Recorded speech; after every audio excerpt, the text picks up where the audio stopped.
আসসালামু আলাইকুম বন্ধুগণ, তাজ ভিলেজ ফুডে আপনাদের সকলকে স্বাগত।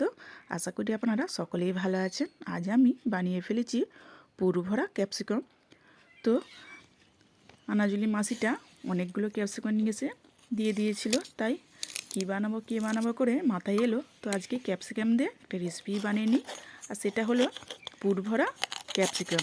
তো এটা খেতে ভীষণই মজা। তো এখানে আমি 3টে ক্যাপসিকাম নিয়েছি, আর ক্যাপসিকাম পুঁটাটাকে ছুরি দিয়ে কেটে নিচ্ছি, আর কেটে মাঝ বরাবর আমি এটাকে দুটুকরো করে নিচ্ছি। কেটে ভালোভাবে মাঝ বরাবর দুটুকরো কেটে এক সাইডে রেখে দিচ্ছি। আর একটু আছে যে বোঁটটা কেটে নিচ্ছি।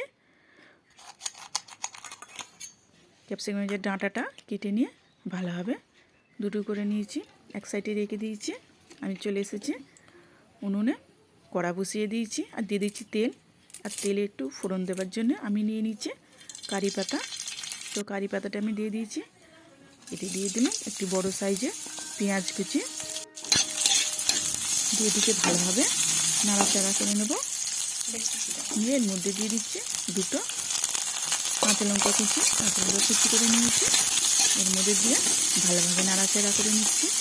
আর আমি এর মধ্যে দেবো টমেটো কুচি, একটা বড় সাইজে টমেটো কুচিয়ে নিয়েছি, এর মধ্যে দিয়ে দিলাম। আর দিয়ে দিচ্ছি আদা রসুন বাটা। এটিকেও ভালোভাবে নেড়ে চেড়ে নেবো, একটু ভাজা করে নেব। আর মাঝখানে একটু ফাঁকা করে এর মধ্যে আমি দিয়ে দেবো গোটা জিরে। আর একটু তেল দিয়ে দিলাম। জিরেটা একটু ভাজা করে নেব, যাতে কাঁচা গন্ধ না থেকে থাকে। এটি আমি নাড়াচাড়া করে নিচ্ছি। এটি আমার ভাজা হয়ে গেছে। এবার আমি ভালোভাবে মিক্স করে নিচ্ছি। তো আমি এটি দিয়ে দিচ্ছি নুনটা দিয়ে আবারও ভালোভাবে এটিকে নাড়িয়ে নেব। এখানে আমি 4টে আলু সেদ্ধ করে নিয়েছি। আলুটাকে ভালো করে হাত দিয়ে কেটে নিয়েছি, এর মধ্যে দিয়ে দিলাম। এটিকে ভালোভাবে মশলার সঙ্গে চটকানো আলুকে ভালোভাবে মিক্স করে নেব। এতে আমি এবার একে একে সব মশলা দিয়ে দেবো। তাই মশলার মধ্যে দিয়ে দিলাম হলুদ গুঁড়ো, লঙ্কার গুঁড়ো, জিরে গুঁড়ো, আর দিয়ে দিচ্ছি আমি ধনে গুঁড়ো। দিয়ে আবারও সবগুলো ভালোভাবে মিক্স করে নেব। এটিকে ভালোভাবে নাড়াচাড়া করে ভেজে নেব। এতে আমি দিয়ে দেবো কাশ্মীরি লঙ্কার গুঁড়ো, কালারটি খুব সুন্দর আসার জন্য। দিয়ে আবারও সবগুলো একটু ভালোভাবে নেড়ে চেড়ে নেব। এবার আমি এতে দিয়ে দেবো শাহি গরম মশলার গুঁড়ো।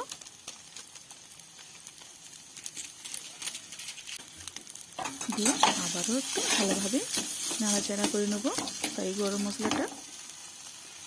এবার এর মধ্যে যেটা দিতে হবে সেটি হলো লেবুর রস। এখানে আমি কাগজি লেবু নিয়েছি, আর অর্ধেকের যে একটা চোকলা বেড়ে সেই চোকলা নিয়েছি। নিয়ে ভালোভাবে এর মধ্যে রসটি দিয়ে দিলাম। আপনারা চাইলে আমচুর পাউডারটাও দিতে পারেন, যদি হাতের কাছে আমচুর পাউডার থাকে সেটাও দিতে পারেন, নাহলে লেবুর রসও দিতে পারেন। সেখানে আমি একটু বেশি করেই ধনেপাতা কুচি দিয়ে দিলাম। দিয়ে আবারও সবগুলো ভালোভাবে মিক্স করে নেব।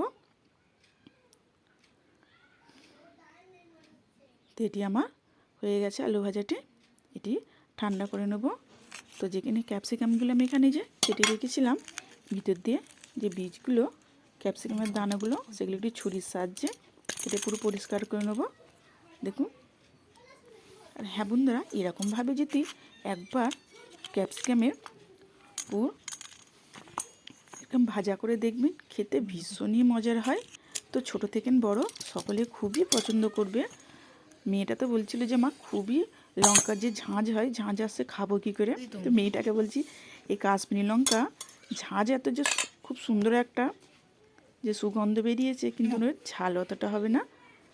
তো এখানে সবুজে চলে এসছে আমাদের আলু ভর্তা খাবার জন্যে। তো এখানে আমি একটা ক্যাপসিকাম নিয়ে নিচ্ছি, ভিতরে খুবই চেপে পুরগুলি এবার দিয়ে দেবো। দেখুন আমি কীভাবে কাজটি করে নিচ্ছি। একটি চামচের সাহায্যে খুব চেপে ক্যাপসিকামের ভিতরে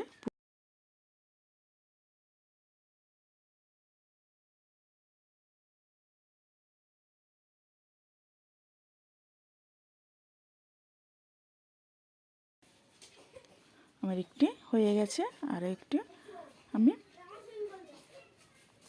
এর মধ্যে পুর ভরে নেব। দেখুন খুবই ভিতরে চেপে চেপে পুরটা ভরে নিতে হবে, নাহলে কি ভাজবার সময় পুরগুলি বেরিয়ে পড়বে, তাই একটু চেপে চেপে পুরটি দিয়ে দিতে হবে।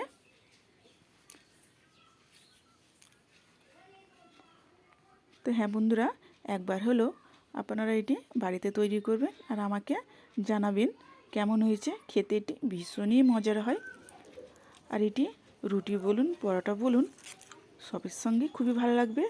আবার যদি গরম গরম সস দিয়ে তো আরও ভালো লাগবে। আমার ছেলেটা তো সস দিয়েই খেয়েছে, ওকে এত ভালো লেগেছে সস দিয়ে।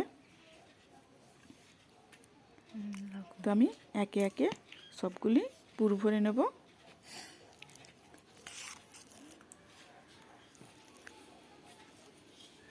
এই যে চেপে চেপে পুরগুলি ভরে নিচ্ছে।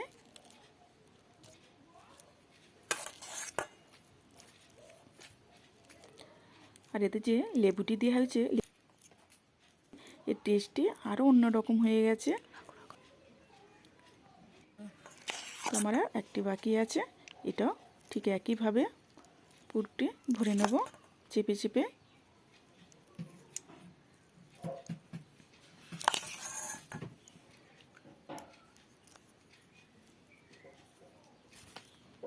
এখানে আমার এটিও পুর ভরা হয়ে গেছে, আমার সবগুলি পুর ভরা হয়ে গেছে। এবার আমি উনুনে আবারও কড়া বসিয়ে দিয়েছি আর দিয়ে দিচ্ছি তেল। আর গ্যাসের ফ্লেমটা একদমই লো রাখতে হবে। তো আমি একে একে ক্যাপসিকামগুলো দিয়ে দিচ্ছি। দেখুন কত ছিটকাচ্ছে, যেহেতু ক্যাপসিকাম আছে সেটি ছিটকাচ্ছে তেল। তো আমি ঢাকনা দিয়ে দিচ্ছি। এটি আমি 4 মিনিট পর ঢাকনা খুলে দেখাচ্ছি আপনারা, দেখুন কেমন হয়েছে।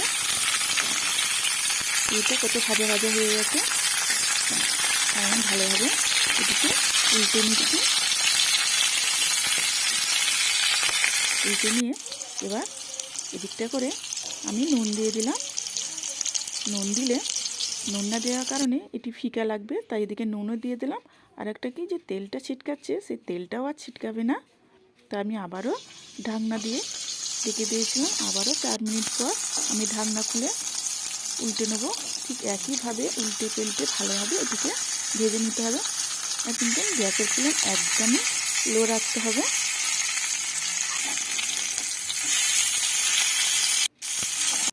আমি আবারও ঢাকনা দিয়ে ঢেকে দেবো। হ্যাঁ বন্ধুরা, ভিডিওটি আমার ভালো লেগে থাকে লাইক কমেন্ট এবং সাবস্ক্রাইব করে বেল আইকন প্রেস করে অল করতে ভুলবেন না। প্লিজ সাবস্ক্রাইবটি করে দেবেন আর বেশি বেশি করে শেয়ার করে দেবেন। আমি আবারও ঢাকনা দিয়ে ঢেকে দিলাম।